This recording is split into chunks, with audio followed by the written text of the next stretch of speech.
দর্শক, একবার ভাবুন তো, এক ম্যাজিস্ট্রেট ম্যাডাম এক পঙ্গুকে বিয়ের প্রস্তাব দিচ্ছেন। এ যেন কল্পনাকেও হার মানায়। কিন্তু এমনই এক ঘটনা ঘটেছে আরিয়ান ও ইরার জীবনে। কিন্তু কি এমন হয়েছিল যে ম্যাজিস্ট্রেট ম্যাডাম পঙ্গুকে বিয়ের প্রস্তাব দিল? চলুন তাহলে গল্পটি শুরু করা যাক। ধুলোমাখা এক শান্ত শহর, যেখানে সময় যেন থমকে গেছে।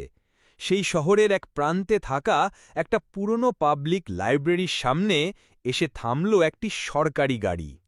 গাড়ি থেকে নামলেন একজন নারী, যার চোখে মুখে দৃঢ়তা আর শরীরে অহংকারের ছাপ আছে। তিনি আর কেউ নন, এই জেলার নতুন additional district magistrate Ira Sharma. কিন্তু তিনি কোনো সরকারি পরিদর্শনে আসেননি। তার আগমন ছিল সম্পূর্ণ ব্যক্তিগত। তিনি ধীর পায়ে লাইব্রেরির ভেতরে প্রবেশ করলেন। কাউন্টারে বসে থাকা একজন হুইল চেয়ারে আসীন যুবকের কাছে গিয়ে তিনি শান্তভাবে জিজ্ঞেস করলেন, আমি আরিয়ান খুরানার সাথে দেখা করতে চাই। হুইল চেয়ারে বসা যুবকটি মুখ না তুলেই নিরাসক্ত গলায় উত্তর দিল, এই নামে এখানে কেউ থাকে না ম্যাডাম, আপনার হয়তো ভুল হচ্ছে। ইরা এক মুহূর্তের জন্য চুপ করে গেলেন। তারপর এক গভীর শ্বাস নিয়ে বললেন, 10 বছর সময়টা অনেক দীর্ঘ, তাই না আরিয়ান? এত দীর্ঘ যে মানুষ মানুষের কণ্ঠস্বরও ভুলে যায়। এই কথা শুনে যুবকটি চমকে মুখ তুলল।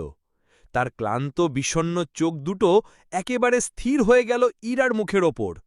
সেই চোখে ছিল একরাশ বিস্ময়, যন্ত্রণা আর চাপা অভিমান। কিন্তু কে এই প্রতিবন্ধী আরিয়ান, আর কেনই বা একজন সফল ম্যাজিস্ট্রেট তাকে এই বিশ্রুতির অন্তরালে খুঁজে বেড়াচ্ছেন?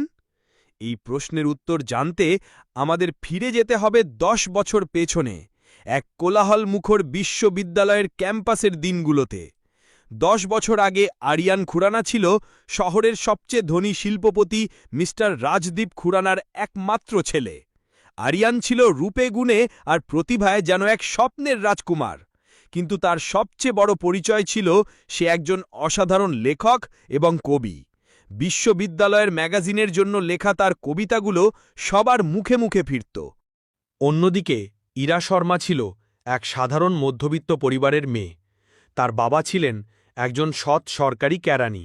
ইরার কাছে দামি পোশাক বা বিলাসবহুল জীবন ছিল না, কিন্তু তার ছিল প্রখর মেধা, তীক্ষ্ণ বুদ্ধি আর আকাশ ছোঁয়ার স্বপ্ন। সে ছিল বিশ্ববিদ্যালয়ের ম্যাগাজিনের প্রধান সম্পাদক। তাদের প্রথম সাক্ষাৎ হয় এক কবিতার ওয়ার্কশপে। আরিয়ান তার লেখা একটি বিদ্রোহী